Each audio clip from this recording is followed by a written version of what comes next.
by whatever purpose. Do you think that this issue of paradoxes, that sort of not necessarily preventing time travel, but actually sort of controlling, via physical laws, does it make time travel impossible, or does it make it impossible to change things? Or how do you kind of see that whole paradox angle? I think it makes it philosophically impossible, because our little pea brains can't find a way to wrap ourselves around, something like the grandfather paradox, that how can you go back into the past and shoot a direct relative because you wouldn't exist. Those are philosophical arguments really more than they are scientific arguments, because, again, you have a problem. What do? You look for ways around the problem. Now with paradoxes, one of the things, Larry and I have written about this, I think, in every book we've ever done, including the next one, The Grid, is the multiverse theory and the idea of parallel universes, of alternate dimensions, of other levels of reality where the timelines are different. So maybe you can't, in this timeline, in this universe, go back and kill your grandfather. But in another alternate timeline, you could. And it's hard for us to intellectually and philosophically wrap our minds around that, but it doesn't mean it's not scientifically impossible. So, Stephen Hawking really believed that the paradoxes exist for one reason only, and that is to keep us from doing something stupid.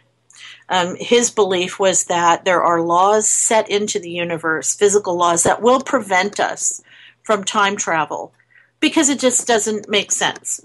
It just doesn't work in terms of some of these philosophical arguments. So, for somebody like him to say that, yeah, it makes a lot of sense, but at the same time, I don't think it's going to stop anybody from trying to overcome the paradoxes, and that's why the multiverse theory is so popular.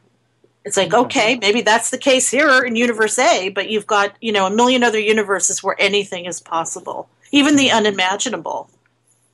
Okay. So are you saying that if there's sort of multiple futures or things like that, if we change the past, that do they just sort of spring into being when the past is changed? That's at that point they diverge.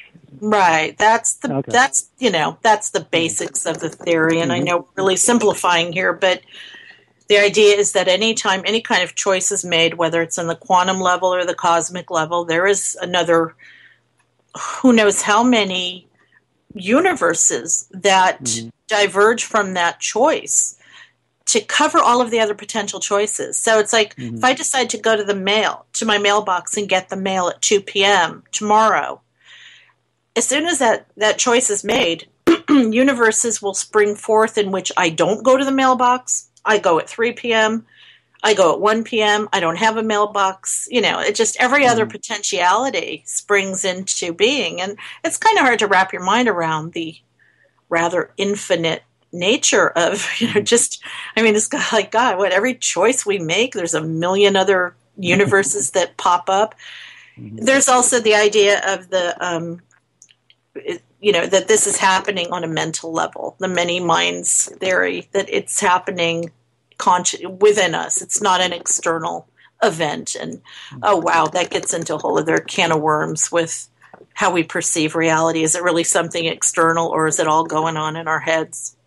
Okay. And is there sort of current research going on into time travel, or is it sort of very much, everybody's in one consensus or not? Oh, God, people are obsessed with it.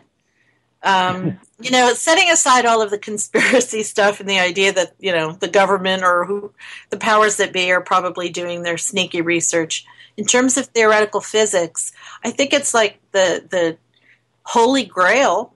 Well, other than, coming up with a theory of everything to explain reality, I think there's that drive towards who is going to find the one way, to make time travel possible. And I know that, excuse me, guys like Michio Kaku and Brian Greene and Ronald Mallet especially, this is an obsession. If you're a physicist and your goal is to see how we exist and control space, that has to include time. And I think time is something we have had so much less control over than we have had space. We kind of control the space that we move in, but time just moves on its own arrow. It goes in one direction, and we don't seem to have any control over that. So I think it's an obsession that continues. Look at all the movies and books that are still coming out. I mean, it's insane. How many different movies can you come out with about time travel? No, that's true. There are a lot of them. You're right. Yeah. Okay. And you mentioned conspiracies. Have you actually uncovered some or potential conspiracies that link time travel with, government or whatever, Yeah, that was kind of the fun thing to write about, the sort of time travel urban legends, excuse me, and how it may have been related to even things like the Roswell crash, as you well know. Okay. And the idea, too, that maybe, we talk about extraterrestrials, maybe they're time travelers.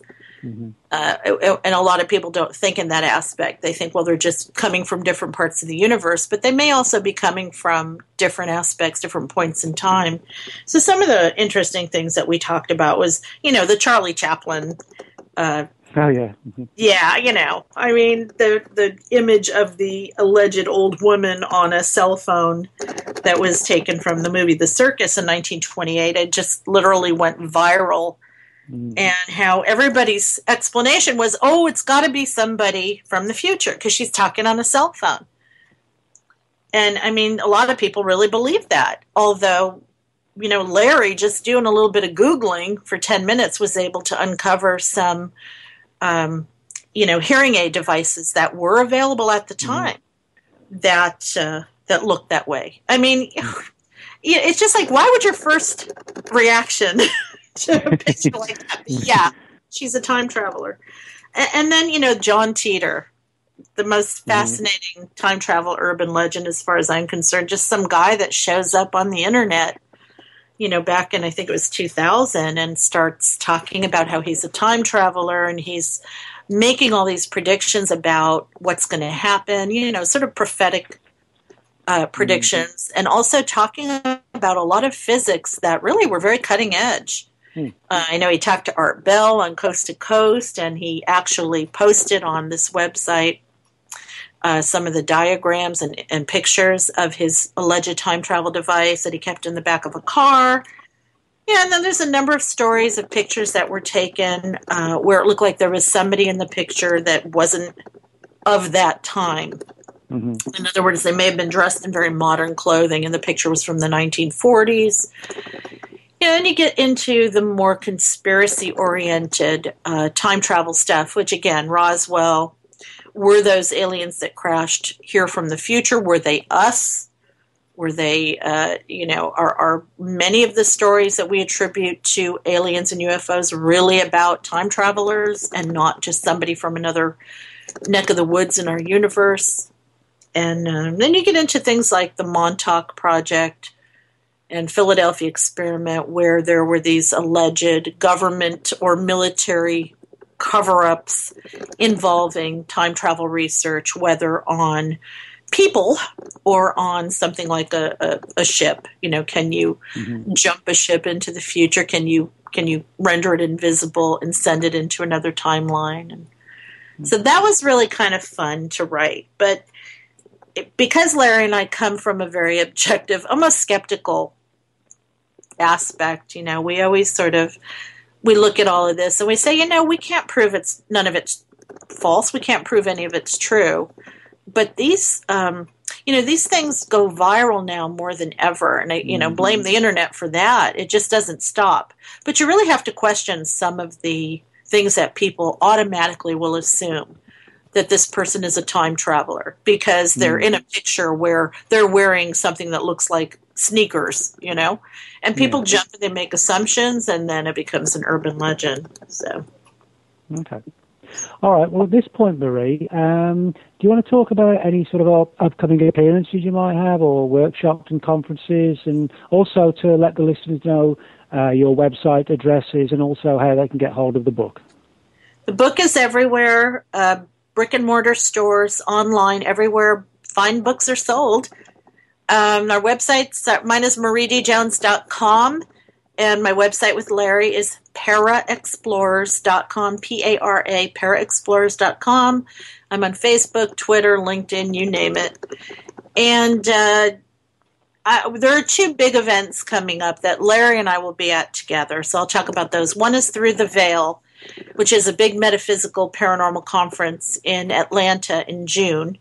And people can go to throughtheveil.org to find out more about that. It's a really cool event. We've been there together before. And the other one that I believe you will be at is the Paradigm Symposium in Minneapolis in October. And I think it's October 17th through the 21st. That's correct. And yeah, that, what a mind-blowing conference that was. It was put on for the first time last year by Scotty Roberts and Micah Hanks. Oh man, it was just amazing. I cannot wait to go back to. Whoever thought I'd be excited to go back to Minneapolis? No, I'm not saying anything. It was so cold there, but it was a great conference. It really was. But Larry's got a ton of stuff going on, and anything else that comes up for me, they're on the websites. Okay. And I know one of the areas that you've researched is this whole angle of sort of mentally time traveling. Is there anything to sort of back that up? I think we do it all the time. And again, it's not something that you can put in the palm of your hand and show someone as proof, but even studies involving memory are a lot of the research is now kind of looking at how the brain does perceive time, and it's fluid. It's not a fixed perception. It can change based upon what's going on in your environment or what you might be experiencing at the time. So, in other words, time may slow down when you're doing something that you really love, or it may speed up. Depends on the person.